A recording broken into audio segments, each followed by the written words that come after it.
hər kəsə salam. Bugün coğrafi informasiya sistemləri vasitəsilə horizontalların qurulmasından danışacağıq.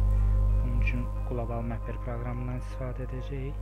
Proqramımızı açdıqdan sonra horizontalları qurulacaq ərazinin sərhəddini proqrama çağırmağımız lazım gəlir. Biz İsmayıllı rayon timsalında bugünkü dərsə baxacağıq.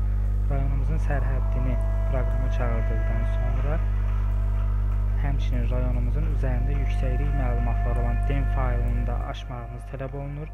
Bunu biz Download Online Data menyusundan əldə edəcəyik. Download Online Data menyusunu seçdikdən sonra qarşımıza ekranda görünən ikinci bir menyu çıxır.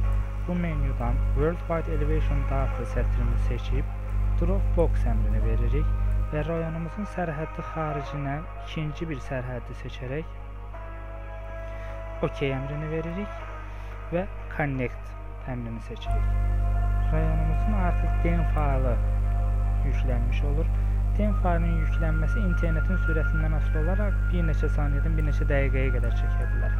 DEM faylımız yüklendikdən sonra artıq horizontalların qurulması prosesinə keçə bilərik. Bunun üçün analiz menyusu Grid Contour əmrini veririk və açılmış menyuda Contour interval hissəsində horizontallarımızın kəsmə yüksəkliyini veririk. Mən bu kəsmə yüksəkliyi dəyişməyəcəm və kəsmə yüksəkliyi metr və yaxud da feet ilə olmasını seçə bilərik və hər 5-ci və 10-cu horizontalın digərlərindən daha qalın olmasını göstərə bilərik.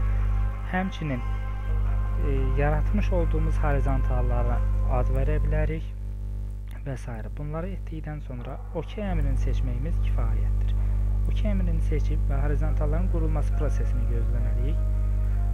Qurduğumuz horizontallar bütün DEM-in əhatə etdiyi sərhəddi daxilində olacaq. Gələcək dərslərimizdə isə hər hansı bir kontur daxilində olan ərazinin horizontalların qurulmasından bəhs edəcəyik. Prosesin getməsini gözləyək.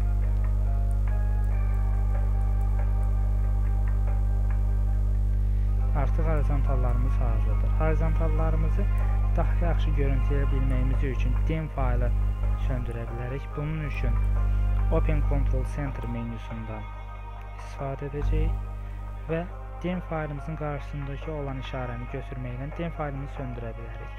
Böyüdücü alətimizi götürərək horizontallarımızı yaxınlaşdıraq və artıq horizontallarımızı daha aydın şəkildə görə bilərik və hər bir horizontalın yüksəkliyinin onun üzərində yazıldığının şahidi olacaq.